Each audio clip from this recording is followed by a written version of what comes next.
Welcome to High Infidelity, the best cheating videos on YouTube. If you enjoy this content, remember to subscribe and turn on notifications. Now let's get into the video. Cheat on me? Enjoy your new life. My pals and I sometimes hang out with a man we'll name Mark. Mark is now in his 40s, happily married to a lady, and the couple has 2 teenagers.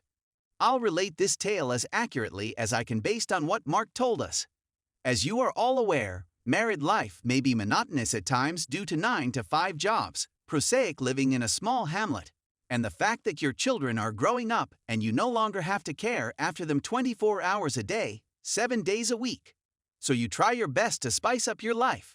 You acquire a dog, start a hobby, and so on. At least, that's what Mark assumed. He likewise believed that his idyllic little existence would remain indefinitely. Wrong. Mark learned via the grapevine that while he was playing sports, working, and attempting to break the monotony of their lives, his wife, let's call her Mandy, was pursuing her own interests. Hobbies included becoming hot and passionate with another guy from a nearby town. He didn't mind the rumors at first since, after all, they were just that, rumors. But something about Mandy's demeanor began to shift. She stopped laughing with Mark, she became distant, she stopped chatting, she began shouting, she became irritated, and so on. It lasted a few months. This bothered Mark, and when we finished playing soccer, he asked us what we should do. We came up with numerous suggestions, including confronting her. Mark, on the other hand, didn't want to wreck his marriage over a few mood swings and a rumor. So he did what any rational guy would do /s. He installed cameras around the home. And I'm talking PI caliber here. He had cameras in the bathroom, living room, their bedroom, and pretty much everywhere else except his children's room. He gave us an update on his new pastime and setup, and things calmed down for a few weeks. We went out for a couple drinks after a few weeks of soccer practice. We saw Mark wasn't himself, so we questioned as to what was wrong. He informed us that after many nights of resurrecting tape, he discovered that Mandy was definitely cheating on him. He was enraged. They had been married for almost 20 years, they were high school sweethearts with 2 sons, and she had betrayed him. Now comes the vengeance. He didn't approach her immediately away. Mark devised a strategy. He had no trouble gaining the guy's phone number despite living just a few towns away. You've all heard of those annoying advertising businesses who phone you to persuade you to purchase their stuff, right? Mark claimed to be one and told the person with the pretends that he was selling him body cleaning tablets and other nonsense. He knew the man was overweight, and since he was such a great talker, he had no trouble him.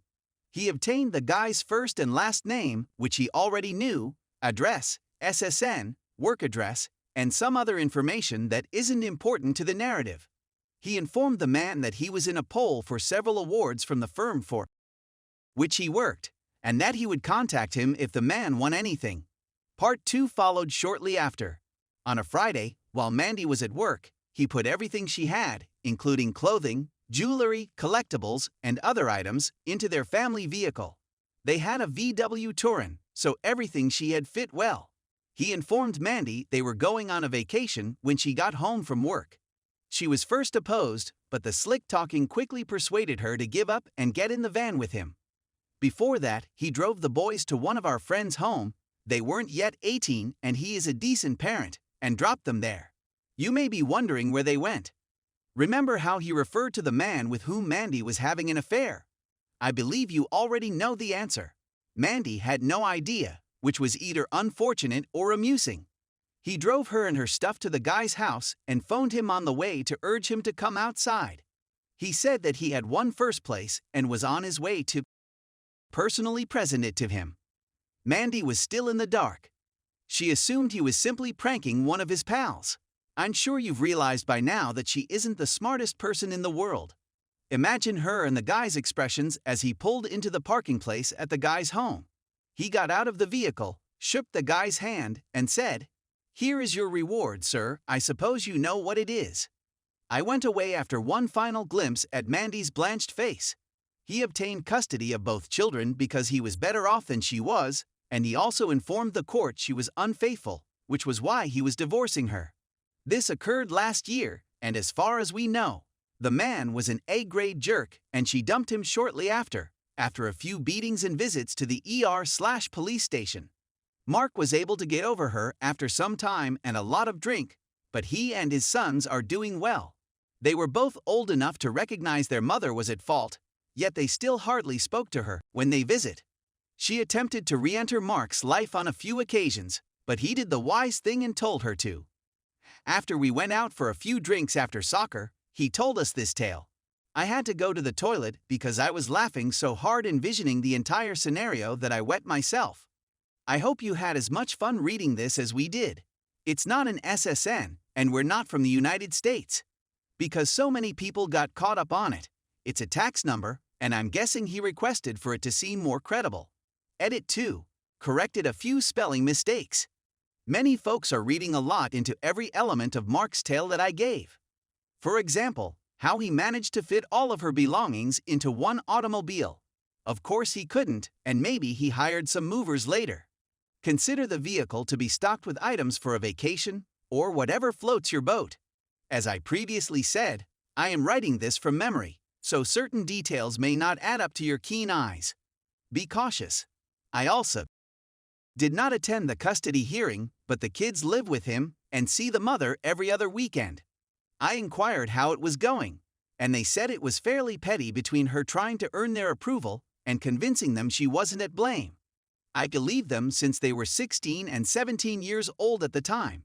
I suppose I should apologize for doing so. Finally, is this tale fabricated just because he obtained the rights to the children? I'm not sure how things are in the United States, but courts here, a fake consider everything. They would rather give them to someone who is more able to care for them. This covers their salaries, where they live, and how they behave in court. Get off your high horse, America, since not all countries are female-centered and corrupt. Story 2. Fiancé's ex-husband, with whom she has an 8-year-old boy, is mad that we didn't talk to him about having a child. So to give you some perspective, my fiancé had been married to this man for 5 years before meeting me. They divorced, and she and I started conversing about a year and a half later, and we eventually started dating. They share an 8-year-old son. He's a fantastic father, and they get along well. We dated for 4 years before getting engaged. With that, my fiancé and I decided to have a family together. We are overjoyed since she became pregnant after just 3 months.